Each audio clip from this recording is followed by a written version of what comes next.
Hello friends, welcome back to my channel gain brain with Himanshi Rishi. And आज के इस video में हम डिस्कस करेंगे एजुकेशन से रिलेटेड जीके। जी हाँ, ये वीडियो का सेकंड पार्ट रहने वाला है। इससे पहले मैं एक और पार्ट ला चुकी हूँ एजुकेशनल जीके पे, जो कि अलग है एजुकेशनल करंट अफेयर से। सो बेसिकली ये स्टैटिक क्वेश्चंस है, ये पॉलिसीज़ कमिटीज़ जो एजुकेशन से रिलेटेड है उस पे ये क्वेश्चंस आपको देखने को मिलेंगे। So without wasting any time, let's get started with the video. First question, Kothari Commission's report was entitled as। इस क्वेश्चन का मतलब है जो कोठारी कमीशन की रिपोर्ट थी वो उसे कौन सा नाम दिया गया था। सो कोठारी कमीशन का हमें ईयर अच्छे से पता होना चाहिए। 1964 टू 1966 के दौरान ये रिपोर्ट आई थी और किस नाम से आई थी, ठीक है, वो हमें बताना है।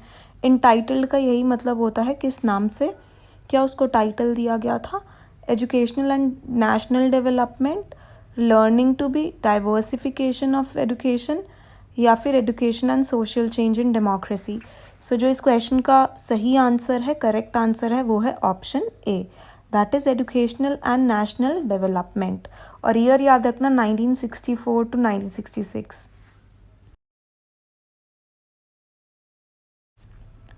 According to NCF 2005, the role of a teacher is of a।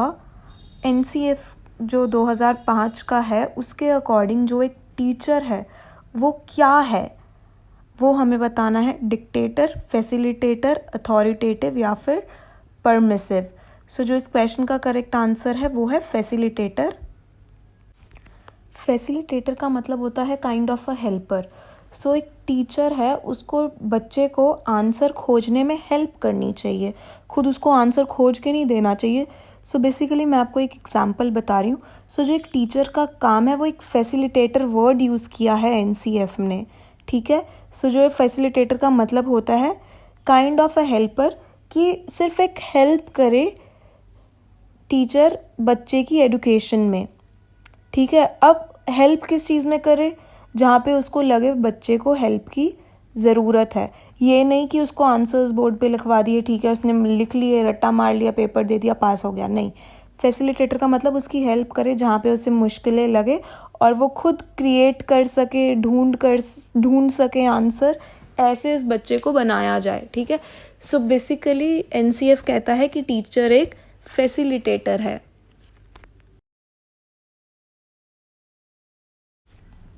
Navodaya Vidyalaya provide education to, important question है ये, जो नवोदय विद्यालय है वो किन बच्चों को एजुकेशन देते हैं। रूरल स्टूडेंट्स को, रूरल मतलब गांव के जो बच्चे हैं उनको, रूरल गर्ल स्टूडेंट्स जो गांव की लड़कियां हैं उन्हें, रूरल टैलेंटेड स्टूडेंट्स या फिर जो गांव के टैलेंटेड या फिर गिफ्टेड स्टूडेंट्स हैं उन्हें, या फिर अर्बन स्टूडेंट्स, अर्बन का मतलब शहर के बच्चों को। सो Navodaya Vidyalaya rural talented students को एजुकेशन देते हैं, ठीक है। सो जो इस क्वेश्चन का करेक्ट आंसर है वो है सी ऑप्शन, मतलब जो गांव में रहने वाले टैलेंटेड बच्चे हैं। तो हमें कंफ्यूज नहीं होना, रूरल स्टूडेंट्स पे नहीं बल्कि रूरल टैलेंटेड स्टूडेंट्स को। So here the correct answer is the C option. इसके बारे में और पढ़ते हैं नवोदय विद्यालय के बारे में। सो बेसिकली इन्हें कहा जाता है जवाहर नवोदय विद्यालय या फिर JNV, और ये एक रेजिडेंशियल स्कूल सिस्टम है, मतलब बच्चे वहीं रहते हैं, वहीं खाते हैं, ठीक है, हॉस्टल में ही रहते हैं। और जो इसका मेन हेडक्वार्टर है वो है नोएडा यूपी में। और जो यहाँ पे एक और चीज़ याद रखने लायक है वो है कि ये 6 to 12 स्टूडेंट्स तक के लिए होते हैं, ठीक है। अब ये नहीं कि 6th में हर एक बच्चे का, गांव के जो बच्चे हैं वहाँ का एडमिशन हो जाएगा, नहीं, उन्हें एक एग्ज़ाम पास करना होता है। सो सिर्फ वही बच्चे जो कि बहुत टैलेंटेड है, जो उस एग्ज़ाम को पास कर लेते हैं, सिर्फ वही बच्चे पढ़ पाते हैं इन JNVs में, ठीक है। 6th में एडमिशन होता है, सो 6 to 12 वो उसी स्कूल में वो पढ़ते हैं। सो ये इम्पॉर्टेंट चीज़ें थी जो मैंने आपसे यहाँ पे अभी डिस्कस करी। Next, establishments of diets, ETS was the result of the recommendation of, जो ये कोर्स है डाइट का, ठीक है, ये जो इस्टेब्लिश किया गया था, कोर्स जो इंट्रोड्यूस किया गया था, ये किसकी रिकमेंडेशन द्वारा किया गया था? Secondary education commission, university education commission, national education commission या फिर national policy on education. So जो इस क्वेश्चन का करेक्ट आंसर है वो है नेशनल पॉलिसी ऑन एजुकेशन 1986। सो जो अभी हमने JNV की बात करी थी, नवोदय विद्यालय की, ये भी नेशनल पॉलिसी ऑन एजुकेशन 1986 के तहत खोले गए थे नवोदय विद्यालय। और ये जो भी हमने बात करी डाइट की, कि जो ये डाइट इस्टेब्लिश हुए थे, ये भी under national policy on education 1986 के ही तहत करे गए थे। सो इसी पॉलिसी के अंदर ना एजुकेशन में काफ़ी रिफॉर्म्स, मतलब काफ़ी चेंजेस लाए गए थे, काफ़ी नई नई चीज़ें इंट्रोड्यूस करी गई थी। So national policy on education एक बहुत इम्पॉर्टेंट पॉलिसी है जिसके बारे में हमें अच्छे से पता होना चाहिए। नेक्स्ट क्वेश्चन की ओर बढ़ने से पहले let me just remind you, अगर आप मेरे चैनल पे न्यू हैं then please do subscribe it. Video पसंद आती है तो लाइक ज़रूर करिएगा। मोर ओवर, अगर आपको इसकी PDF चाहिए इस वीडियो की, तो आप मेरे टेलीग्राम चैनल को ज्वाइन कर सकते हैं। वहाँ से आपको मेरी सभी वीडियोस की PDFs मिल जाएंगी। उसका लिंक मैंने डिस्क्रिप्शन बॉक्स में डाल दिया है। मोर ओवर, ये वीडियो का सेकंड पार्ट है, इससे पहले भी एक पार्ट आ चुका है एजुकेशन GK पे। सो उसका भी लिंक मैंने डाल रखा है डिस्क्रिप्शन बॉक्स में, आप देख सकते हैं अगर अभी तक आपने वो वीडियो नहीं देखी है।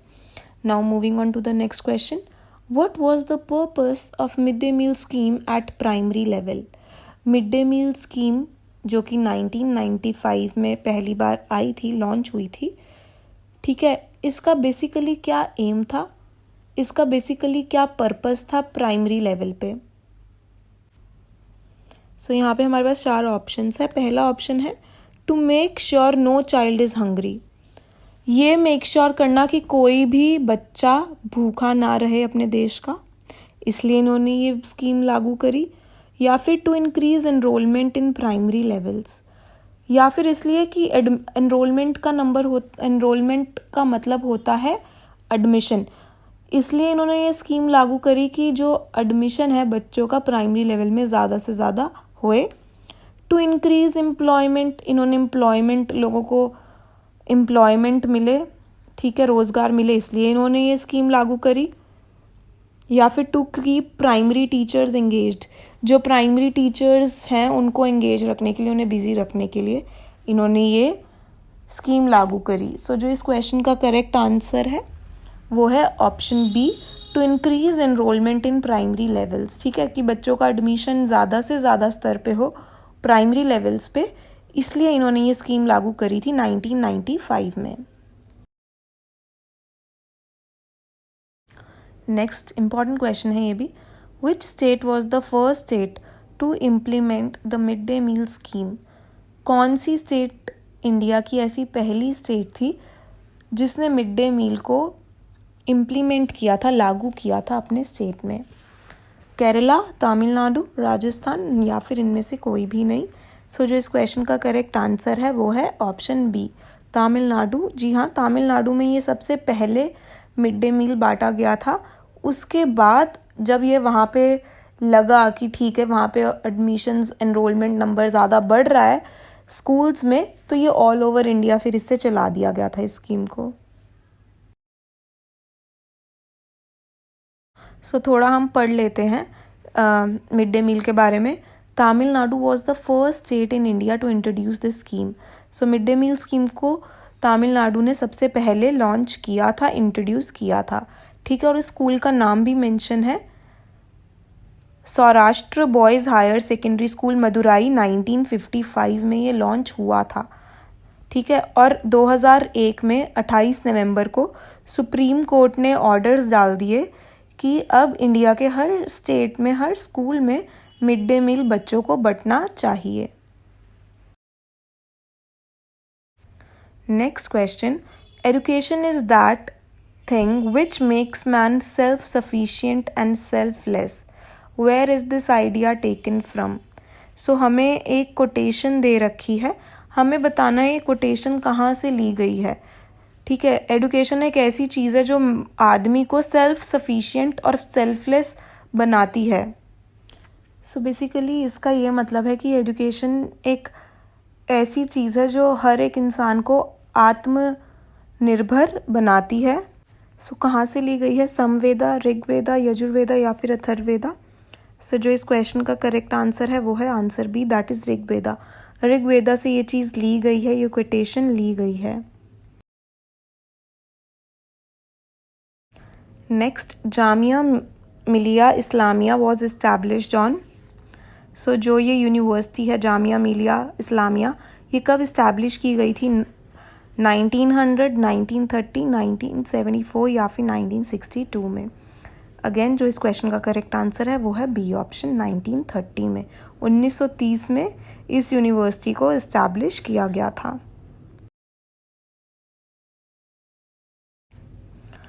Jamia Millia Islamia was established bye, पहले हमने पढ़ा कि कौन से ईयर में इस्टेब्लिश की थी, अब हम पढ़ेंगे कि किसने इस्टेब्लिश किया था इसको। सो 4 ऑप्शंस दिए हैं, सीधा मैं करेक्ट आंसर ही बताती हूँ। इसका जो करेक्ट आंसर है वो है option D, that is Maulana M Ali जौहर। ठीक है, सो इनके द्वारा ये यूनिवर्सिटी इस्टेब्लिश की गई थी 1930 में। Summative evaluation takes place. So 2 तरीके की इवैल्यूएशन सिस्टम है, फॉर्मेटिव और समेटिव। ठीक है, सो आई होप ज़्यादातर लोगों को इसका आंसर पता होना चाहिए, इजी है ये क्वेश्चन। सो समेटिव जो इवैल्यूएशन होती है कब होती है? बिगनिंग में, शुरुआत में, एट द एंड या फिर एंड में, इन द मिडल या फिर मिडल में, या फिर नन, मतलब इनमें से कोई भी नहीं। तो ये साल के एंड में की जाती है समेटिव। ठीक है, समेटिव क्या होती है? जो रिटन एग्जामिनेशन होता है उसी को हम समेटिव बोलते हैं। और फॉर्मेटिव होता है जिसमें बहुत से एक्टिविटीज़ आ जाती है। ठीक है, प्रोजेक्ट आ जाता है, और जो हम 20-20 नंबर के असेसमेंट लेते हैं, 10-10 नंबर के, वो सारे फॉर्मेटिव का पार्ट है। बट जो पेन पेपर टेस्ट है वो समेटिव के अंदर आता है, और ये at the end of the year में होता है। The aim of NCTE is, जो NCTE है इसके बारे में हमने पहले भी पढ़ा था, मुझे याद है अपनी जो मेरी फर्स्ट पार्ट का वीडियो है उसमें भी मैंने NCTE का जिक्र किया था, क्योंकि बहुत इंपॉर्टेंट है ये। सो इसमें पूछा गया है इसका एम क्या है NCTE का? To open college of education, to promote research in education, to maintain standards in colleges of education, या फिर to provide grant to colleges of education. So जो बेसिकली NCTE का एम है वो है to maintain standards in colleges of education, कि जो standard है, क्वालिटी है एजुकेशन की, वो बना रहे। सो इस एम के लिए NCTE को फॉर्म किया गया था। बाद में ये टीचर एजुकेशन से भी रिलेटेड हो गया, कि टीचर्स, बेसिकली NCTE है जो वो टीचर एजुकेशन से ही रिलेटेड है। और इसका एम है कि जो क्वालिटी है, ठीक है, स्कूल्स की, कॉलेजेस की, जो बेसिकली जो कॉलेजेस में पढ़ाई जाने वाली क्वालिटी है पढ़ाई की, वो मेंटेन रहे या फिर इम्प्रूव हो। इसी एम से इन्होंने NCTE लागू किया था। इसके बारे में अभी हम और पढ़ते हैं कि ये है क्या। सो NCTE की फुल फॉर्म है, ये आपको पता होना चाहिए, इससे क्वेश्चन आता है, the national council for teacher education. ठीक है, national council for teacher education इसकी फुल फॉर्म है NCTE की। और ये कब आई थी? 1993 में, मतलब इसका लागू पास किया गया था बिल, बट ये जब आई थी, ये आई थी 1 जुलाई 1995 में। सो जो बिल पास किया था इसका 1993 में किया था, और जब ये लागू हुई, ये हुई 1995 में। और जो इसका मेन ऑब्जेक्टिव है, जो इसका मेन एम है, कि जो टीचर की जो ट्रेनिंग है, टीचर की जो एजुकेशन है, उसको इम्प्रूव कर सके। अब टीचर की एजुकेशन को इम्प्रूव कैसे करेंगे? उसको कोई कोर्स करवा के नहीं, बट थ्रू ट्रेनिंग्स। ठीक है, सो जो भी टीचर की ट्रेनिंग्स होती है वो इन्हीं द्वारा की जाती है, कि वो क्वालिटी ऑफ एजुकेशन को मेंटेन कर सके या फिर उसे इम्प्रूव कर सके। सो आज की इस वीडियो में इतना ही था। आई होप आपको ये वीडियो पसंद आई हो। पसंद आई तो ज़रूर बताइएगा कमेंट सेक्शन में कैसी लगी, कैसे लगे क्वेश्चंस। मोर ओवर लाइक करिएगा वीडियो को। Thank you so much for watching the video. Have a great day.